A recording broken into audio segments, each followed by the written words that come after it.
A family earns more money than any generation before them. Both parents work.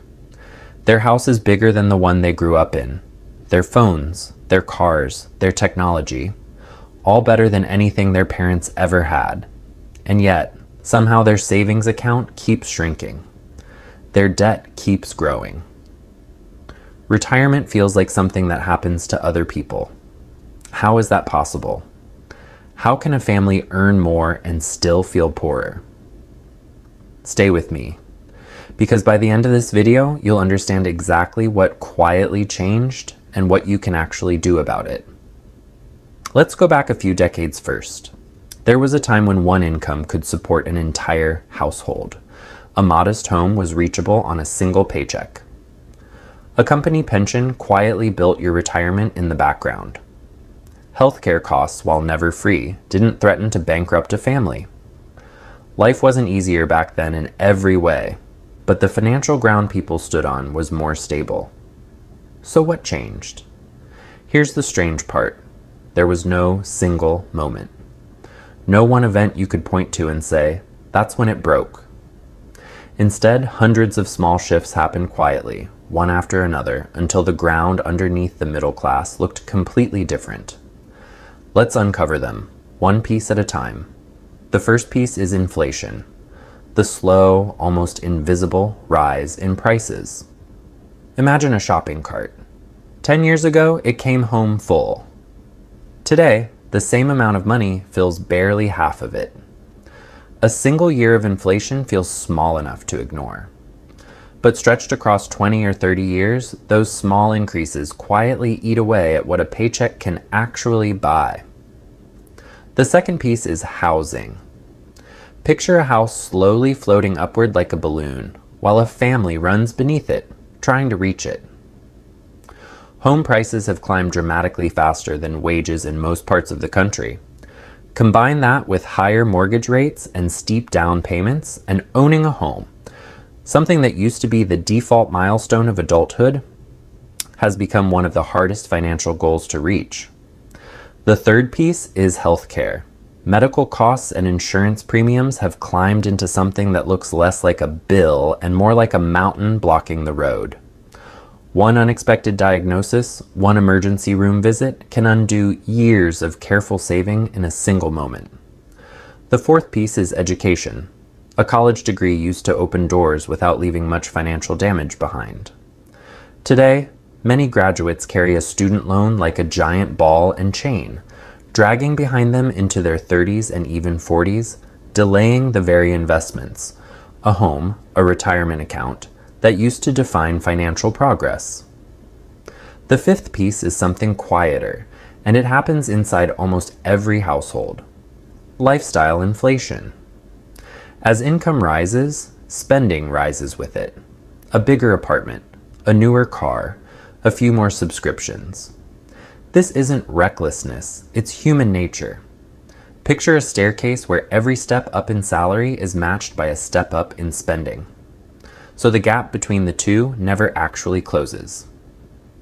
The sixth piece is debt.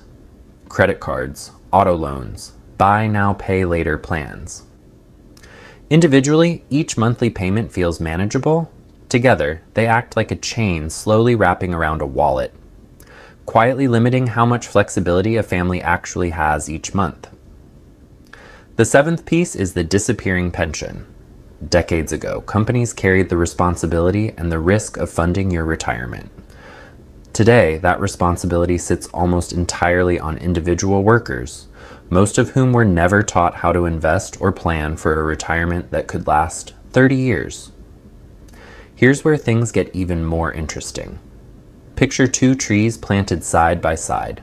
One is labeled assets, things like property, investments, and ownership stakes that grow on their own over time. The other is labeled salary. The salary tree grows too, but slowly, and only when someone is actively working.